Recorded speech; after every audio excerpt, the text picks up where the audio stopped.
Earth is uninhabitable. We've got to leave and we've got to find a new place to live fast. And lucky for us, we found a habitable planet.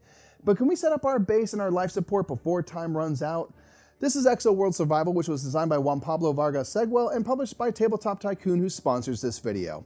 Hey everyone, I'm Mike Murphy of the Brothers Murph, and I'm here with Board Game Geek. Well, time is running out, so let's get this game down to the table to learn how to play Exoworld Survival.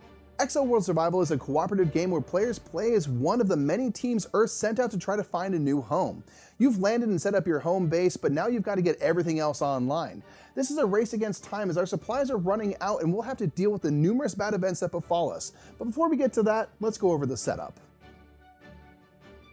In every game of Exoworld Survival, you are playing a specific scenario that will have different conditions and events. We are going to set up and teach the Proxima Centauri B scenario, which is suggested for your first play. Place the resource board on the table and the scenario board next to it. Place the 4 production level tokens in the positions indicated on the scenario board here. So oxygen, water, and food are all at -2 and energy is at 0. You'll then place the resource cubes in their positions shown underneath here, all at 15. Then place the emergency supply cube at the top of its track here. Take the player deck with the red back and take out all the protocol cards. You'll add a number of protocol cards back into the deck according to the scenario sheet here, in this case 4. You'll then shuffle the player deck and draw 2 cards face up. This is shown on the scenario board as well. Place the home base card in the center of the table with space for more cards around it. Now we will prepare the event deck with the orange back. Take 5 random critical event cards with the red border and place them face down. Then place 4 random normal event cards with a yellow border on top of each critical event face down. Shuffle each pile separately and then stack them on top of one another to make the event deck. Each player takes 2 characters and chooses which one they would like to play as. All players take a reference card and place the color pawn on their reference card onto the home base. This is your player color. Place the tokens near the resource board. Each player draws 2 cards from the player deck and you'll choose the first player. That player takes the 4 action tokens and we're now ready to begin.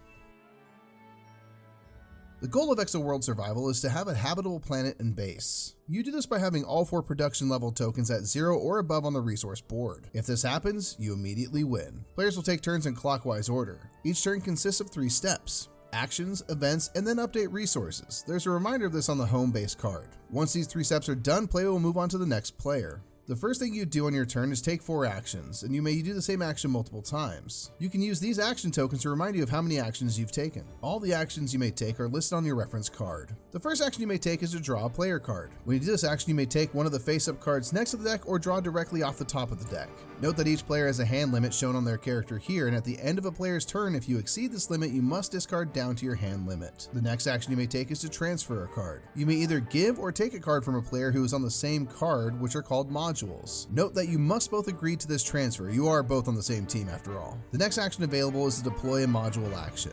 In the player deck, there are 3 types of cards which are noted in the top right of each card. There are modules that you play during this action, items that you can play on your turn but don't count as actions, and protocol cards which you may play on any player's turn. Items and protocol cards are discarded after use. The majority of the deck is module cards. To deploy a module, you need to discard cards in your hand equal to the cost of the module shown here. So to deploy solar panels, you would need to discard an oxygen card and an energy card from your hand. What resource a card is shown by its color and the symbol in the top left of a card. Note that protocol cards are wild and may be used as any resource. You'll then play the card to an empty space that is adjacent to where your character is. Note that this space must be orthogonally adjacent to your character, not diagonally adjacent. You'll then adjust the resource tokens according to the bottom of the card. So if I played this oxygen generator card, you would move the oxygen resource token up 2 spaces and the water and energy tokens down 1 space. You may have noticed that on some of the module cards there are these symbols. These correspond to the ambient conditions on the planet, which are shown here on the scenario board. If a module card shows one of these symbols, you will adjust a resource marker according to this chart on the scenario board. For instance, the wind turbines increase the energy resource according to the atmospheric pressure for the scenario, which in this case is 1.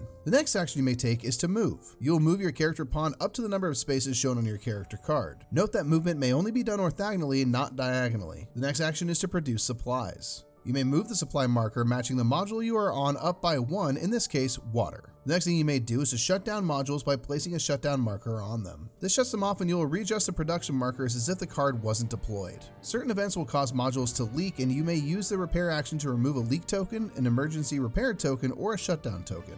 And finally, the last action you may do is to use your special action that is on your character card. Note that some characters just have passive abilities and do not require you to use an action. The ones that require you to use an action will say as an action in their text. Once a player has done their 4 actions, they move on to the event step. The player will draw the top top card of the event deck and resolve its effects. The normal event cards tend to be relatively minor, and the critical events are, well, critical. Many events will require you to put out leak tokens on certain modules, like the filter malfunction, which has you put a leak on a water module. Some may cause you to reduce your supplies, though there are some that will increase your supplies. If you come across a card that says normal scenario event, you will do the normal event listed on your scenario board here. Some events will give you health issues like stress. These stay with you until you get rid of them by having 3 of the card listed. Note that you only need to have these cards, not discard them. You can also rid yourself of health issues with a first aid kit or medic ability. The critical events work in the same way, they're just much worse.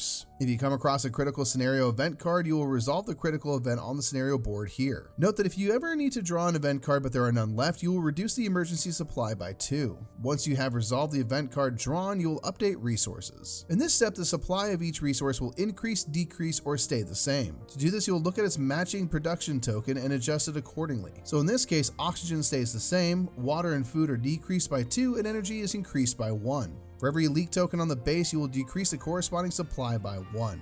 Note that the purple leak token decreases the emergency supply. Speaking of this supply, if any of the other resources are ever at 0 and they would need to be decreased, you will instead decrease the emergency supply cube. If this cube ever reaches 0, you immediately lose, and the emergency supply can never be increased by any means. Once you have completed this step, play will move on to the next player in clockwise order, and play will continue until you win or lose. The game will end one of 2 ways. If at any point all production tokens are at 0 or higher, the players immediately win. Note that you still win even if there are leaks or emergency tokens still on the board. And all players lose immediately if the emergency supply ever reaches 0. Exoworld Survival is all about playing that balancing game with your modules. As you play your modules, you'll be constantly moving your resources up and notably down, so you have to be very deliberate about which ones you play. But much of the game is changed based on which scenario you're playing, as they have different events and difficulties. And if Exoworld Survival seems like a challenge you'd like to take on, be sure to check it out at BGG or tabletoptycoon.com. And until next time, I'm Mike Murphy, and that is how you play Exoworld Survival. Have a great day.